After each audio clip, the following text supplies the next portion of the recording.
conversation between a psychiatrist in the medical centre of the college and a new student. First, you have some time to look at questions 1 to 4.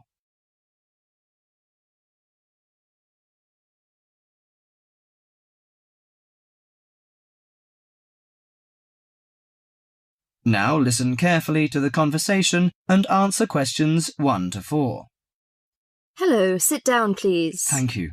Now, you are a new patient, aren't you? Yes, that's right. OK, so I'd better get some basic details down first.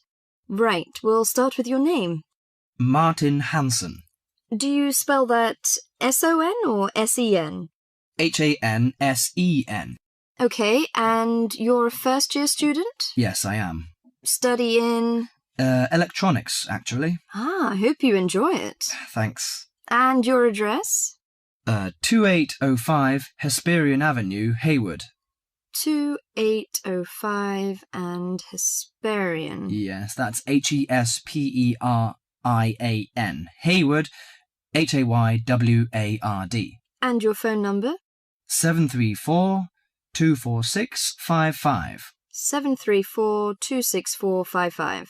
No, you got the 6 and the 4 the wrong way round. It's 246-55. Huh? Sorry, right. And, when were you born? The 15th of June, 1986. Here in New Zealand? No, I was born in Sydney.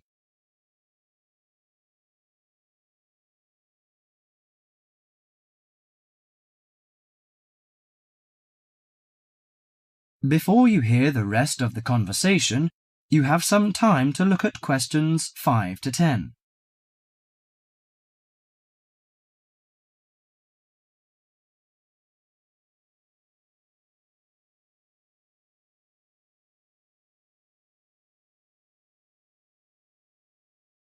Now listen to the conversation and answer questions 5 to 10. Good. So, what's your problem? Well, frankly, I wonder whether it is a problem. I get the blues, and it lasts for quite a while. I don't know how to... Yes, we all feel sad or get the blues now and again. Generally, our sadness lessens in time, and with the support of friends. However, if the depression leads to difficulty in thinking and greatly disrupts your daily routine, it can be evidence of a psychiatric problem. What do you feel exactly? I always feel sad and worthless. I find it hard to fall asleep and wake up early in the morning. How long has it lasted? Nearly half a month. Do you feel fatigue or loss of energy? Or you may have lost interest or pleasure in usual activities? Yes, sometimes. At first I thought I could overcome it by myself, but I failed. I'm so glad that you came here. It seems that you are suffering mild depression from your symptoms. Depression? Yes, I feel depressed sometimes. But why would I... Depression may occur as a result of biochemical changes in the body. Alcohol, amphetamines, cocaine, and LSD can bring on depression. Those who have a family history of depression usually have a greater risk of depression. Sometimes the worrying changes in life can lead to depression. I see.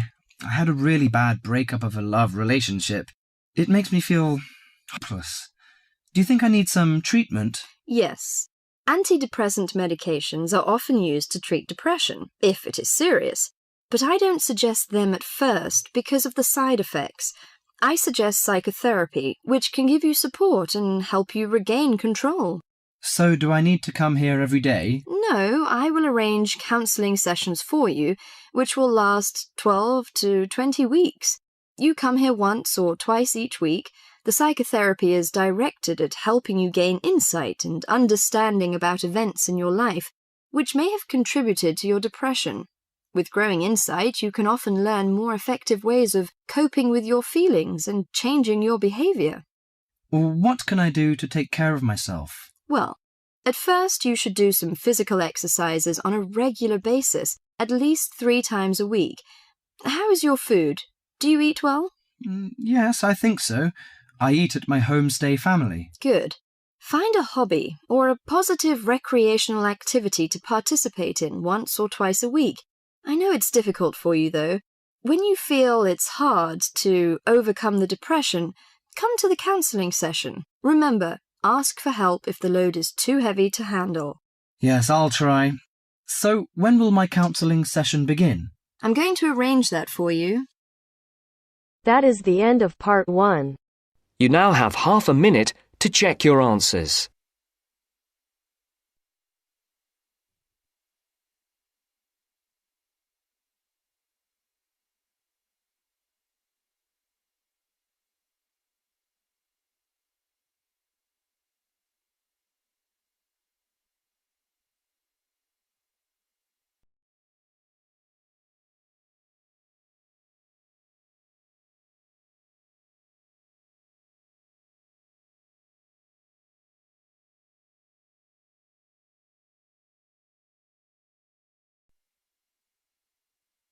Now turns to part 2. Part 2. You're going to listen to a talk about the food we eat. First, you have some time to look at questions 11 to 15.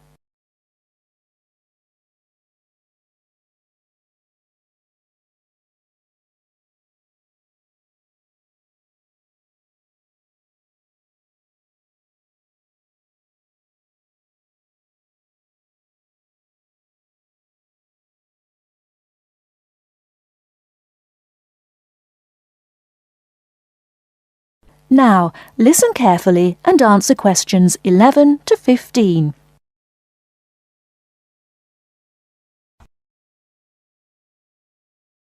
Welcome to The Food We Eat, sponsored by Safeway.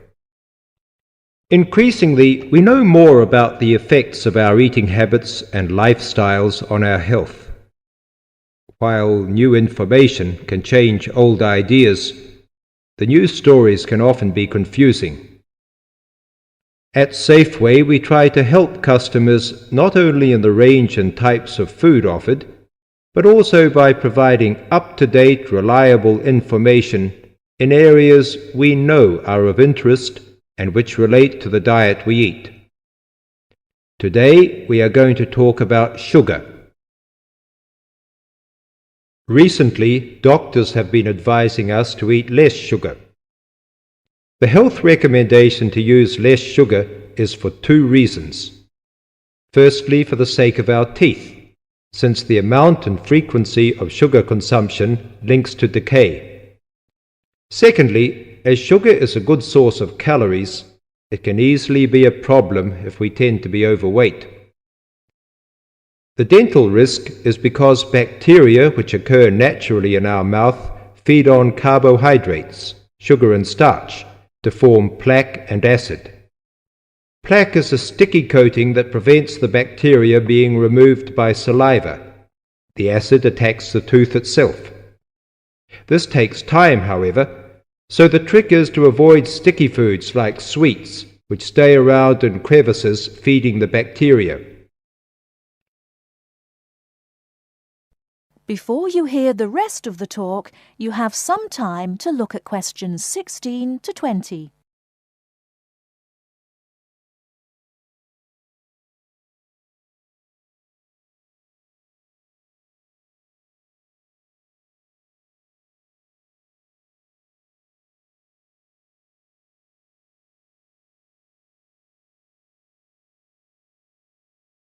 Now listen and answer questions 16 to 20. Regular brushing, preferably with a fluoride toothpaste, helps remove particles and resist acid. The worst thing you can do is nibble sweet things between meals. It puts your teeth under constant attack. A sweet tooth develops gradually, and you might be surprised at how you can steadily unlearn the taste, taking in fewer calories and saving your teeth. Here are some ways. A. Gradually cut down the sugar in tea and coffee till you can stop altogether or switch to sweeteners. B. Choose snacks with a lower sugar content. Fresh fruit, raw vegetables, crackers, milk or low-fat natural yogurt. Remember, some fruits like raisins have lots of sugar. C. Look for reduced sugar alternatives. There are more and more around, from diet drinks to yogurts, even jams and sauces. D. Try gradually to cut back on the sugar you use in cooking, especially in baking. That is the end of part 2. You now have half a minute to check your answers.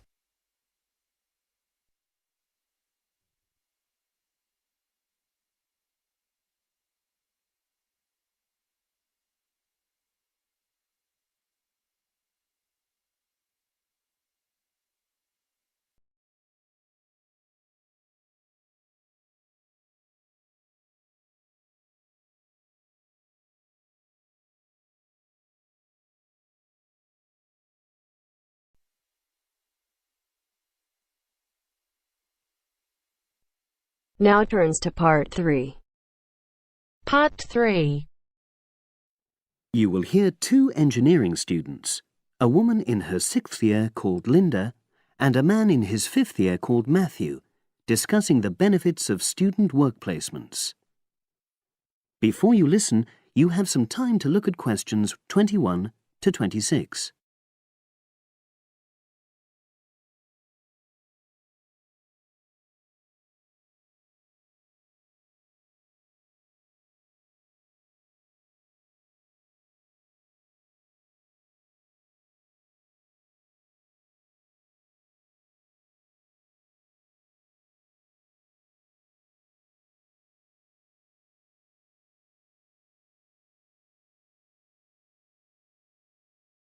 Now listen and answer questions 21 to 26.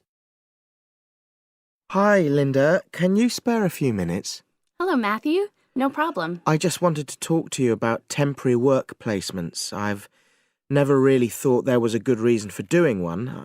I've got some savings, so I don't really need the money at the moment. But I've had an email from the university about a vacancy that looks quite interesting. You did a placement last year, didn't you? I did, yes. In my case, I wanted to find out if I was making the right career choice before I began applying for permanent jobs. I thought I wanted to work in car manufacturing, but I wasn't sure, so I applied to Toyota. What was the application process like? Lengthy. There were a lot of different parts to it. The dullest one was a psychometric test. You know, when you have to answer loads of questions about yourself. And you're trying to guess what's the best thing to say. Yes. Then there was an activity that we did in groups, which I found really fascinating. Engineers are renowned for being a bit unsociable, but I thought we made a great team. And we had an individual task too. We had to sort through various business documents and prioritize them. It was just like what you have to do as a student, really, just with different content. What exactly were you doing on the placement? I was helping to design some diagnostic software to identify any waste in the car assembly process. Do you mean waste of materials? No, time. Anything that can speed the process up helps to cut costs. How did the work placement compare to being a student? Was it hard work? Yes, it was. I'd had full-time work before. I've done various unskilled jobs during university holidays, and some of those involve long hours. So I thought I'd find it easy. I was wrong, though. I think when you're on placement, you're always trying to prove yourself. So you push yourself hard to succeed? Yes. But I got a lot of support from my employers. They were always helpful. And then, at the end of the placement, I was given formal feedback. Do you mean on your engineering ability? Well, no. I didn't really need that because we had team meetings every other day. And so I had the chance to discuss technical issues and ask about anything that wasn't clear. The evaluation was about general workplace things, like organizational ability, initiative, that sort of thing. I get the impression you think you benefited from the placement. Well, the best thing is that they've offered me a job for next year. Depending on my exam results, of course, but still. A permanent one? Yes. But apart from that, I learned so much. The industrial environment was much more demanding than the academic one, so my general skills improved. like time management, meeting deadlines. And on the technical side, I learn new software packages, like MS Project. Well, I think you've convinced me that work placements are worthwhile, but while you're here, can you give me advice on something else? Before you hear the rest of the conversation, you have some time to look at questions 27 to 30.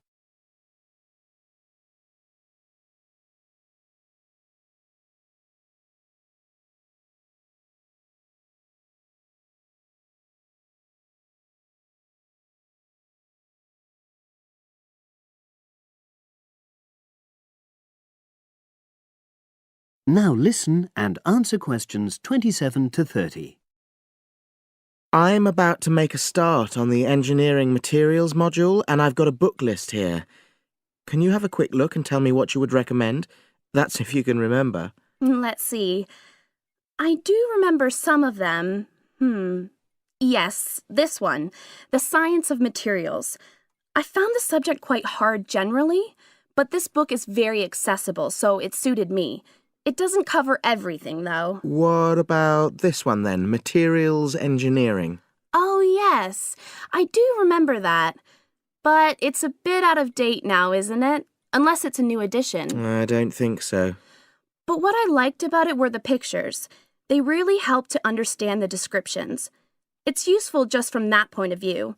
Let's see, what else? Oh, yes, that one there, Engineering Basics. I think out of all these, that's got the widest coverage. But I've looked at the contents page and it hardly mentions nanotechnology. Yes, you're right. The Evolution of Materials does, though. It's a recent publication, so it covers all the latest developments.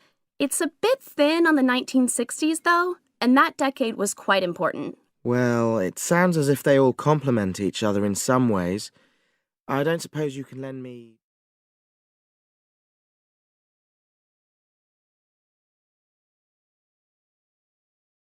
That is the end of part 3. You now have half a minute to check your answers.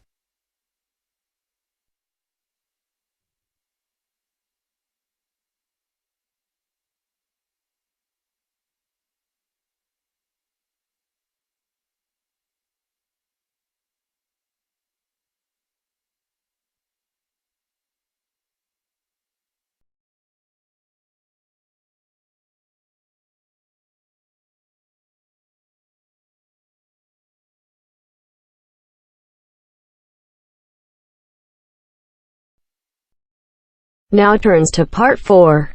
Part 4. You'll hear an introduction about the tutorial courses of the physics school. First, you have some time to look at questions 31 to 40.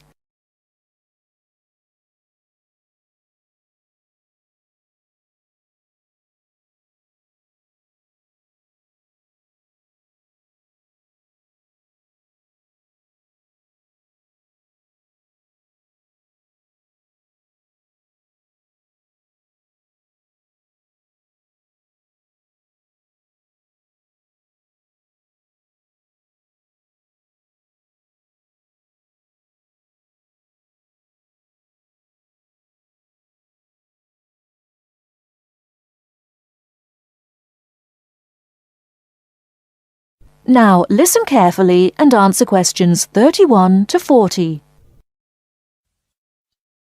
Welcome to Orientation Week. This is the physics school session, and we'll welcome Professor Smith, the head of the school, to introduce you to the tutorial system. Welcome, Professor Smith.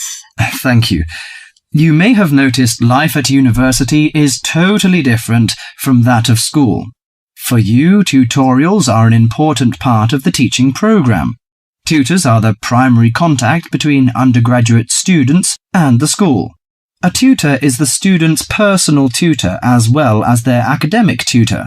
Tutorials for physics undergraduates consist of 6 students who meet each week with their tutor for at least 50 minutes. For radiographer students, tutorials will normally consist of a group of about 10 students who will meet fortnightly with their tutor for a period of at least 50 minutes. In the first semester, the tutorials are during weeks 1 to 11. For Semester 2, they are during weeks 14 to 24. Everybody involved is expected to be present and on time, and the tutor will also be available in week 12 and 25 to discuss problems that arise during revision, but attendance by students is optional. Now I'm going to introduce to you the stages and activities of the tutorials. The induction period is from week 1 to 3. I know that a significant minority of you experience culture shock during your first few months at university, and the important function of this stage is to identify students who are having difficulty integrating into the academic program. In particular, tutors should check your attendance of lectures, tutorials, laboratory sessions, and this sort of things. Tutors also help you tackle work in a systematic and effective manner. Stage 2 begins from the 4th week. Some tutorials of this period are to be devoted to discussion or going over the students' lecture notes, but approximately 50% of tutorial time is to be devoted to coursework. You should finish the weekly homework assignments of 2 hours duration with at least 50% involving written work. At least 8 homework assignments during the year should involve answering problems set on coursework. The written work collected by the tutor should be marked within a week of handing in, and generally the assignments should be graded. The 3rd stage starts from week 8 till the 10th. During this period, math and 4 core physics programs are included. The majority of tutorial time should be devoted to work which supports the lecture programs and laboratory work. At least 60% of homework assignments should involve written work. The assignment may involve writing an account of or notes on a specified range of topics. The written work should also be marked and graded. Short oral presentations by students should be included. They are possibly on general physics topics or essays. The last week's personal development planning is a structured and supported process. The primary objective for PDP is to help you to become more independent and confident, self-directed learners, and encourage a positive attitude to learning throughout life. It is undertaken by yourselves to reflect upon their own learning, performance and achievement, and to plan for their personal, educational and career development. Finally, if without evidence of good reason you miss more than 2 sessions during a semester, or if the tutor is not satisfied with your progress, the matter must be immediately referred to the program director, who will normally issue formal warning, verbal and written. This will inform you that your place at university is under threat of withdrawal if no improvement is made. That is the end of part 4.